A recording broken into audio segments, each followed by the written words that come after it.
Question 1.21 के दो part हैं, ए और बी। तो सबसे पहले हम ए पार्ट को डिस्कस करते हैं। ए पार्ट है the following data are obtained when dinitrogen and dioxygen react together to form different compounds. देखो यहाँ पे डाइनाइट्रोजन मतलब N2 का मास दे रखा है और डाइऑक्सीजन मतलब O2 के मास दे रखे हैं। अब ये जब आपस में रिएक्ट करते हैं तो डिफरेंट कंपाउंड्स फॉर्म होते हैं जिनको हम ऑक्साइड्स बोल सकते हैं, ऑक्साइड ऑफ नाइट्रोजन। अब यहाँ क्वेश्चन में गिवन है कि जब नाइट्रोजन और ऑक्सीजन के डिफरेंट मासेस फॉर्म करते हैं तो डिफरेंट टाइप के ऑक्साइड्स फॉर्म होते हैं। और क्वेश्चन पूछ रखा है which law of chemical combination is obeyed by the above experimental data. इस एक्सपेरिमेंटल डेटा से क्या कौन सा लॉ इलस्ट्रेट होता है और उसका हमें स्टेटमेंट भी देना है। तो देखिए कैसे सोच सकते हैं कि हमने जो लॉ पढ़े हैं, कौन कौन से लॉ पढ़े हैं, हमने यहाँ 5 लॉज डिस्कस किए हैं चैप्टर में। Law of conservation of mass, law of definite proportion, law of multiple proportion, Gay Lussac's law of gaseous volume और एवोगैड्रो लॉ। यही 5 लॉ हमने डिस्कस किए हैं। तो इनके अगर आपको आइडेंटिफिकेशन पता है कि जैसे लॉ ऑफ कंजर्वेशन ऑफ मास होगा, उसके स्टेटमेंट से आप कंक्लूड करके बता सकते हैं कि यहाँ पे क्या आइडेंटिफिकेशन है। जैसे यहाँ पे मास ऑफ रिएक्टेंट और मास ऑफ प्रोडक्ट की बात हो रही होगी लॉ ऑफ कंजर्वेशन ऑफ मास में, लेकिन यहाँ इस क्वेश्चन में अगर देखेंगे तो यहाँ पे किसी भी तरह के रिएक्टेंट और प्रोडक्ट्स के मास की नहीं है, जबकि यहाँ तो दोनों रिएक्टेंट के मास की बात है। तो यहाँ पे हम बोल सकते हैं कि ये law of conservation of mass apply नहीं होगा। इसी तरह से अगर लॉ ऑफ डेफिनेट प्रोपोर्शन की बात करें तो डेफिनेट प्रोपोर्शन में डिफरेंट एलिमेंट्स के मासेस की बात होगी एक ही कंपाउंड में, जबकि यहाँ तो डिफरेंट कंपाउंड दे रखे हैं। तो यहाँ तो हम क्या बात करेंगे, लॉ ऑफ डेफिनेट प्रोपोर्शन में कंपाउंड एक ही होगा लेकिन डिफरेंट एलिमेंट्स का मास फिक्स होगा, ठीक है। तो यहाँ पे ये भी लॉ नहीं लगेगा। अच्छा, लॉ ऑफ मल्टीपल प्रोपोर्शन में क्या होता है, लॉ ऑफ मल्टीपल प्रोपोर्शन में मोर देन वन कंपाउंड होगा और उनके डिफरेंट मासेस की बात होगी। तो यहाँ से हम देख सकते हैं कि लॉ ऑफ मल्टीपल प्रोपोर्शन ही यहाँ पे होगा। उसके लॉ से भी हम वेरीफाई कर लेंगे, उसके स्टेटमेंट से भी वेरीफाई कर लेंगे कि ये ही हमारे लिए अप्लाई होगा। आगे और दोनों को भी देख लीजिए। Law Gay-Lussac law of gaseous volume, तो यहाँ पे गैसियस वॉल्यूम की बात होंगी, तो यहाँ पे ऐसा कुछ गैसियस वॉल्यूम की भी कोई डेटा नहीं दिया हुआ है।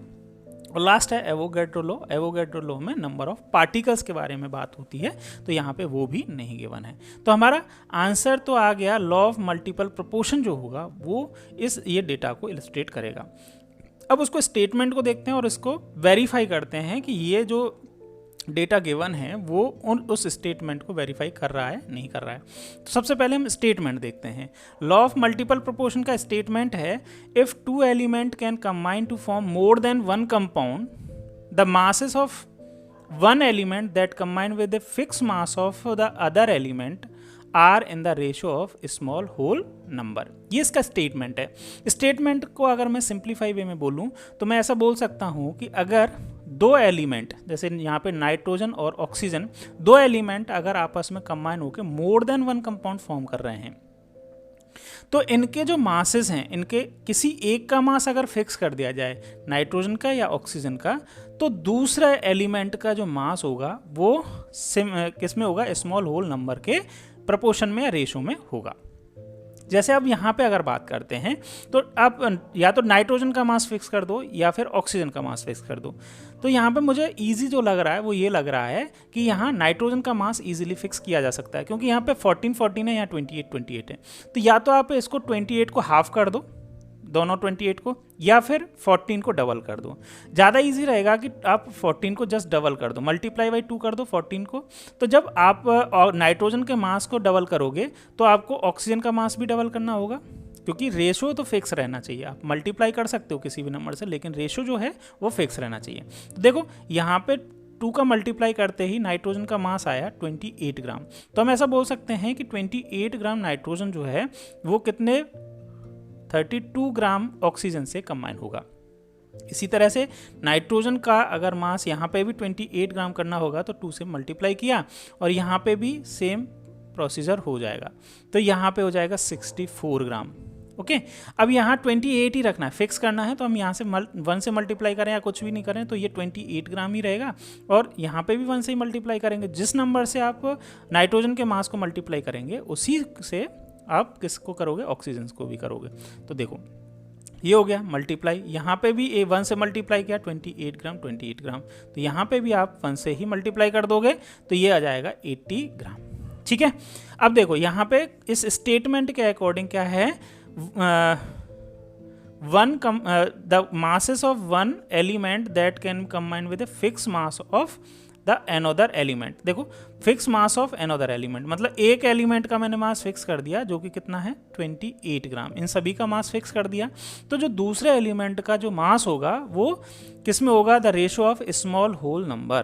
तो यहाँ पे देख लो रेशो अगर इनका निकालना चाहें तो रेशो अगर निकालना चाहें तो कितना आएगा, देखो इस तरह से मैं लिख सकता हूँ 32:, ऑक्सीजन के मासेस का रेशो है 32:64:32:80, यही रेशो आएगा। तो इसको इसको अगर थोड़ा और सिंप्लीफाई करेंगे तो ये कितना आ जाएगा 16×2=32, 16×4=64, 16×2=32 और 16×5=18। तो ये स्मॉल होल नंबर ऑक्सीजन के जो मासेस हैं उनका रेशो आ जाएगा। तो ये स्टेटमेंट भी हमने वेरीफाई कर लिया कि ये स्टेटमेंट जो है वो भी किसको इलस्ट्रेट कर रहा है, लॉ ऑफ मल्टीपल प्रोपोर्शन को इलस्ट्रेट कर रहा है। तो हम ऐसा बोल सकते हैं कि ये स्टेटमेंट जो है वो भी यहाँ से वेरीफाई हो गया है और हमारा इसका आंसर भी आ गया है। 12.21 का बी पार्ट है, fill in the blanks in the following conversions. जैसे फर्स्ट है इसमें 1 किलोमीटर और मिलीमीटर में और 1 किलोमीटर और पिकोमीटर में रिलेशन देखना है। तो देखिए सबसे पहले हम बात करते हैं 1 किलोमीटर और मिलीमीटर में। 1 किलोमीटर और मिलीमीटर में डायरेक्ट रिलेशन नहीं पता है, लेकिन हमें 1 किलोमीटर और मीटर में तो पता है। 1 किलोमीटर इक्वल टू होता है 1000 मीटर। मीटर से स्मॉलर यूनिट होती है सेंटीमीटर, तो हम 1 मीटर और सेंटीमीटर में लिखें तो 1 मीटर इक्वल टू 100 सेंटीमीटर, ऐसा बोल सकते हैं। और सेंटीमीटर से स्मॉलर यूनिट होती है क्या, यस मिलीमीटर। तो हम 1 सेंटीमीटर और मिलीमीटर में देखें तो वो होती है 1 centimetre equal to 10 metre, 10 millimetre. Okay, अब इनको हमें किस तरह से देखना है, हमें ये वाली यूनिट चाहिए, बीच वाली मीटर और सेंटीमीटर नहीं चाहिए, हमें किलोमीटर और मिलीमीटर में रिलेशन चाहिए। तो हम इनको किस तरह से अरेंज कर सकते हैं, देखिए हम लिख सकते हैं 1 किलोमीटर डिवाइडेड बाई 1000 मीटर जो कि होगी 1 मल्टीप्लाई बाई, अब मीटर हमें नहीं चाहिए तो हम मीटर और सेंटीमीटर का रिलेशन इस तरह से लिखेंगे जिससे मीटर वाली वैल्यू कैंसिल हो जाए।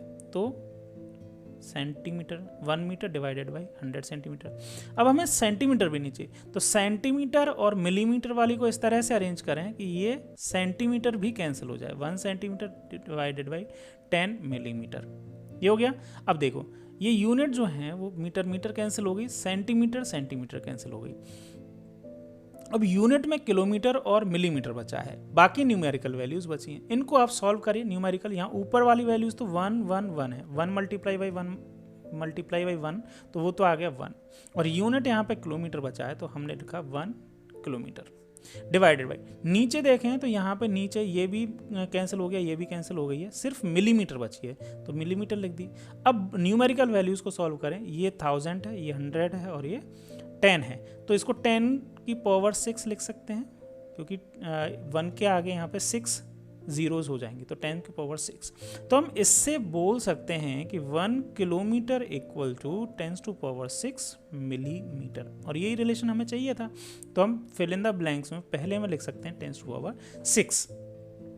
सेकंड है ये वाला 1 kilometre equal to how many picometre. तो देखो वही रिलेशन सेम उसी तरह से करें, हमें किलोमीटर और मीटर में तो पता है 1 किलोमीटर इक्वल टू 1000 मीटर, और दूसरा जो है वो पिकोमीटर और किसमें चाहिए, हमें मीटर में चाहिए।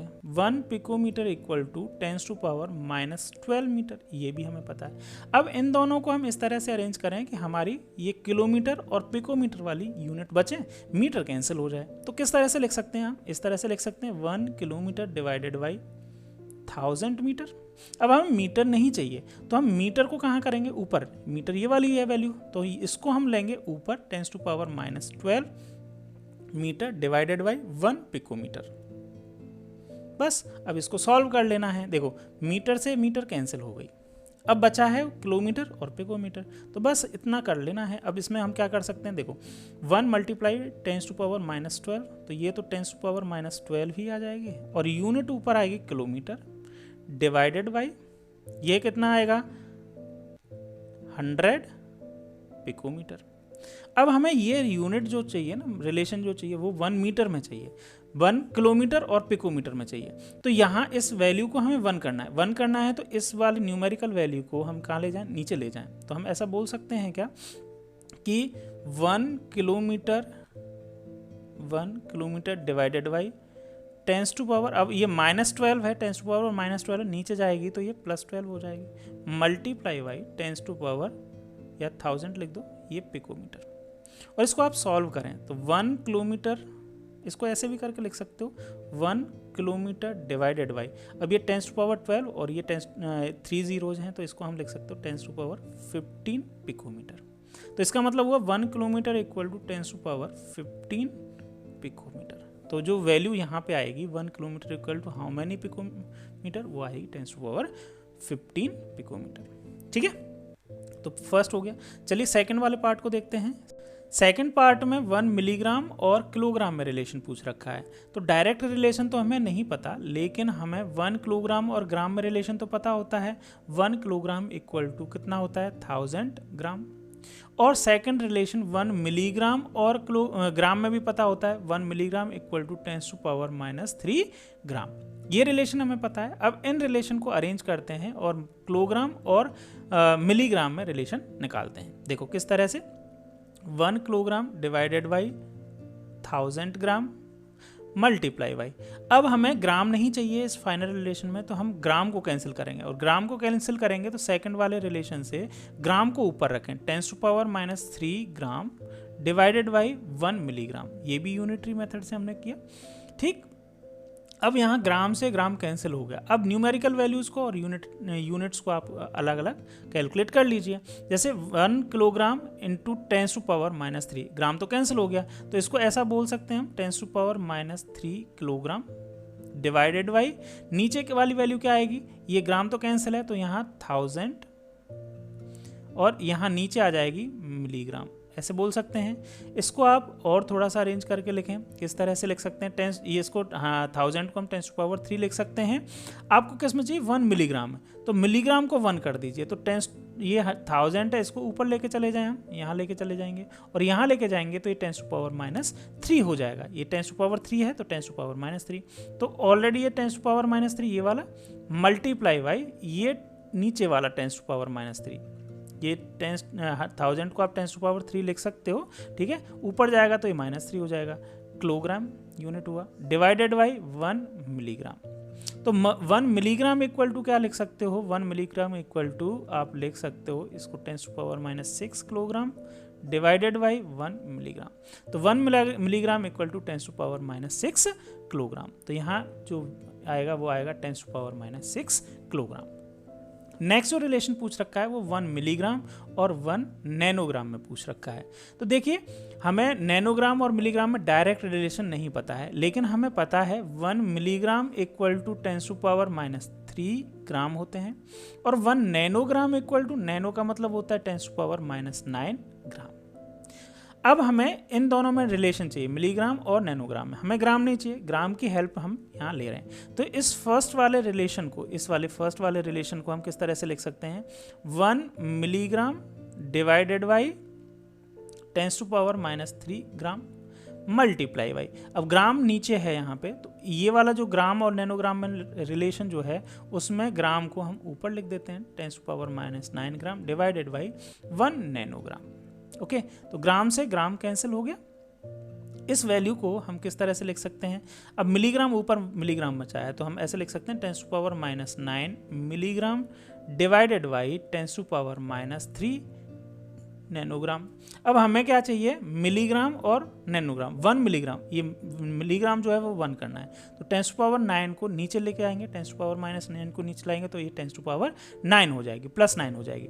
तो ऐसे लिख सकते हैं 1 milligram divided by 10⁻9 multiply by 10⁻³ nanogram, और 10⁻⁻3 और टेंस टू पावर +9, ये टेंस टू पावर +6 हो जाएगा, तो 1 milligram divided by tens to power 6 nanogram. तो हम ऐसा बोल सकते हैं कि 1 milligram equal to tens to power -6 nanogram. तो यहाँ वैल्यू जो आएगी वो आ जाएगी टेंस टू पावर 6 नैनोग्राम। ठीक है, अब बात करते हैं हम क्वेश्चन के इसके थर्ड पार्ट की। तो थर्ड पार्ट में, ये थर्ड पार्ट है, थर्ड पार्ट में मिलीलीटर और लीटर में रिलेशन पूछ रखा है। इसको समझने से पहले एक चीज़ और मैं आपको बता देता हूँ। मिलीलीटर बोलें, ml, या फिर सेंटीमीटर क्यूब बोलें, सेंटीमीटर क्यूब, या सेंटीमीटर क्यूब को ही वर्ड में लिख देते हैं तो बोलते हैं सीसी। इनका मीनिंग एक ही होता है, ml बोलें, सीसी बोलें या सेंटीमीटर क्यूब बोलें, ये एक ही बात है। या ऐसे भी बोल सकते हो 1 mm equal to 1 centimetre cube equal to 1 cc, एक ही बात है। इसी तरह से 1 लीटर बोला जाए या फिर 1 डेसीमीटर क्यूब बोला जाए, डेसीमीटर क्यूब, ये इनका मीनिंग भी एक ही होता है। क्लियर है? चलिए अब बात करते हैं। तो 1 millilitre equal to how many litres. ml और लीटर में रिलेशन अगर पता करना है तो क्या है, ये तो सिंपल ही है, मिलीलीटर है तो मिलीलीटर और लीटर में करना है तो मिली की जगह कितना आ जाता है, टेंस टू पावर -3 आ जाता है, लीटर आ गया। और लीटर और डेसीमीटर क्यूब है ना, एक ही बात होती है, इसीलिए ml और डेसीमीटर क्यूब की बात करें या फिर ml या लीटर की बात करें तो सेम ही रिलेशन आएगा, टेंस टू पावर -3 आ जाएगा। तो ये दो बात याद रखें, ये काफ़ी क्वेश्चंस में आपके यूजफुल रहेगा कि ml बोला जाए या सेंटीमीटर क्यूब बोला जाए, cc एक ही बात है, या लीटर बोला जाए या डेसीमीटर क्यूब बोला जाए, एक ही बात होगी।